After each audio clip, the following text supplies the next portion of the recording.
Hi! இப்போ நாம அழகர் கோவில் போகிற வழியில் இருக்கக்கூடிய பொய்கைக்கரைப்பட்டி அப்படின்ற ஊரில் ஒரு சித்தர் கோவில் இருக்குது. அந்த கோவிலை பற்றி தான் இப்போ நம்ம டீட்டெயிலாக பார்க்க போகிறோம்.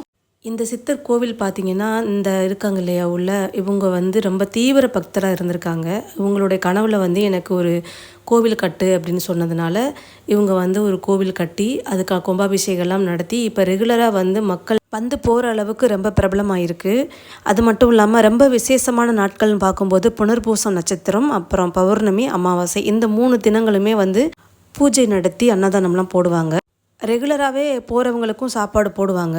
எப்படி கணக்கன்பட்டியில் சாப்பாடு அன்னதானம் போடுறாங்களோ அதே மாதிரி இந்த கோவிலுக்கும் வர்றவங்க சாப்பிட்டு போகிற மாதிரி ஏற்பாடெல்லாம் பண்ணியிருக்காங்க. ரொம்பவே சூப்பராக இருந்துச்சு பார்க்குறதுக்கு. நாங்கள் ஆடி 18 அப்போ போயிருந்தோம். போயிட்டு சாமியை கும்பிட்டு வரலாம் அப்படின்னு சொல்லி. கோவில் முன்னாடியே பார்த்தீங்கன்னா அணையா விளக்கு இருக்கும். அது மட்டும் இல்லாமல் நிறைய கார்த்திகை தீபம் போடுறதுக்கான விளக்குகள் நிறையா இருக்கும். இங்கே உள்ளே போய் சாமியை பார்த்து கும்பிட்டுட்டு வெளியில் வர்றவங்களுக்கு பரிகாரம் ஏதாவது சொன்னாங்கன்னா விளக்கு போட சொல்லுவாங்க. இல்லைனா அந்த கல்லை சுத்த சொல்லுவாங்க. இல்லைனா அதுக்கு பக்கத்தில் இருக்கக்கூடிய அந்த மரத்தையும் சுத்த சொல்லுவாங்க. அப்புறம் கோவில் உள்ளே போனோம் அப்படின்னா இதுதான் பிரதிஷ்டை பண்ணி வச்சுருக்கக்கூடிய அந்த கணக்கன்பட்டி சித்தரோட சிலை இருக்கும். அதுக்கப்புறம் பக்தர்கள் கொண்டாந்து என்னென்னலாம் அவங்களால முடியுமோ வாங்கிட்டு கொடுத்துருப்பாங்க. அது எல்லாமே இங்கே தான் இருக்கும். அந்த கார்னரில் பார்த்தீங்க அப்படின்னா அந்த சித்தர் யூஸ் பண்ண செப்பல் மாதிரியே இங்கே அவங்களும் வாங்கி வச்சு அதை வழிபடுறாங்க.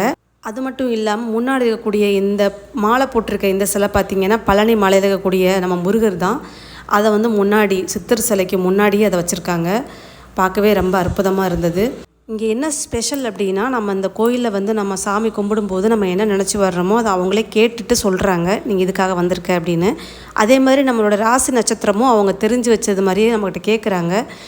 இதான் உன்னோட நட்சத்திரமா, ராசியான்னு சொல்லி கேட்குறாங்க. கேட்டுட்டு நமக்கு என்ன பிரச்சனையோ அதையும் சொல்கிறாங்க. சில பேர்கிட்ட நீ எதுவும் சொல்ல நினைக்கிறியா அப்படின்னு சொல்லி கேட்டுட்டு அதுக்கான சொல்யூஷனையும் கொடுக்குறாங்க. இன்னும் சொல்லணும் அப்படின்னா இவங்க சித்தர்கிட்ட டேரெக்டாக காண்டாக்ட் பண்ணி பேசுகிற மாதிரியே கேட்டு கேட்டு நாங்கக்கிட்ட சொல்கிறாங்க. இதை பண்ண சொல்கிறாரு, அதை பண்ண சொல்கிறாரு, நீங்கள் அதை போய் சுற்றுங்க, உங்களை சுற்ற சொல்கிறாரு அப்படின்னு சொல்லி அவங்கக்கிட்ட கேட்டு கேட்டு நம்மக்கிட்ட பதில் சொல்கிறாங்க. அதான் கொஞ்சம் ரொம்ப ஆச்சரியமாக இருக்குது பார்க்க. சில சமயம் அந்த சித்தர் மாதிரியே பேசுகிறாங்க. நீ மட்டும் தான் வந்திருக்கியா, உன் வீட்டிலேருந்து யாரையும் கூட்டிகிட்டு வரலையா, அவங்க ஏன் வரலையா, இந்த மாதிரியெல்லாம் கேட்குறாங்க. அந்த சித்தர் எப்படி பேசுவாங்களோ அந்த மாதிரி ஸ்லாங்கில் பேசுகிறாங்க. இதெல்லாம் கொஞ்சம் ஆச்சரியமாக இருந்துச்சு எங்களுக்கு பார்க்கும்போது. கோவில் பார்த்திங்க அப்படின்னா ரொம்ப அமைதியாக தான் இருந்துச்சு. எப்படி கணக்கன்பட்டி இருக்குமோ அதே மாதிரி தான் இருந்தது எங்களுக்கு இந்த ஃபீலு. அது மட்டும் இல்லாமல் அந்த கணக்கன்பட்டி சித்தரோட ஸ்லோகம் எனி டைம் அது ஒழிச்சிக்கிட்டே இருக்குது அந்த கருவறைக்குள்ளே.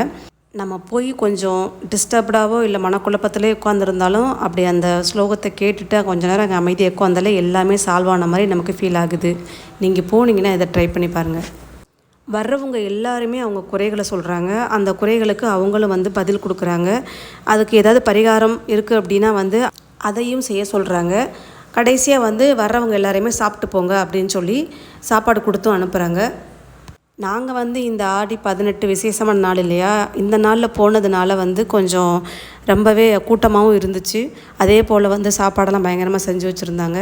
அப்படியே நாங்களும் சாப்பிட்டுட்டு அப்படியே டீயும் கொடுத்தாங்க. டீயும் குடிச்சிட்டு கொஞ்சம் நேரம் அப்படியே இங்கே இருந்துட்டு அப்படி நாங்கள் கிளம்பிட்டோம்.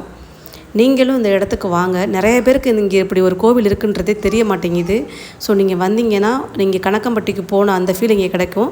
அதே போல் அங்கே போகிறது ரொம்ப தூரமாக இருக்குதுன்னு ஃபீல் பண்ணிங்கன்னா நீங்கள் இங்கே பக்கத்துலேயே அழகர் கோவிலுக்கு முன்னாடியே இருக்குது. இங்கேயே நீங்கள் விசிட் பண்ணி நீங்கள் சாமி கும்பிட்டுட்டு போகலாம். அங்கே கிடைக்கிற அருள் அப்படியே இங்கேயே நமக்கு கிடைக்கும். யாரெல்லாம் கணக்கன்பட்டி போக முடியலைன்னு ஃபீல் பண்ணுறீங்களோ இந்த கோவில் ஒரு பெஸ்ட்டு சாய்ஸ். இங்கே சூஸ் பண்ணிவிட்டு இங்கே நீங்கள் சாமியை கும்பிட்டுட்டு போகலாம். பஸ்ஸும் அடிக்கடி இருக்குது.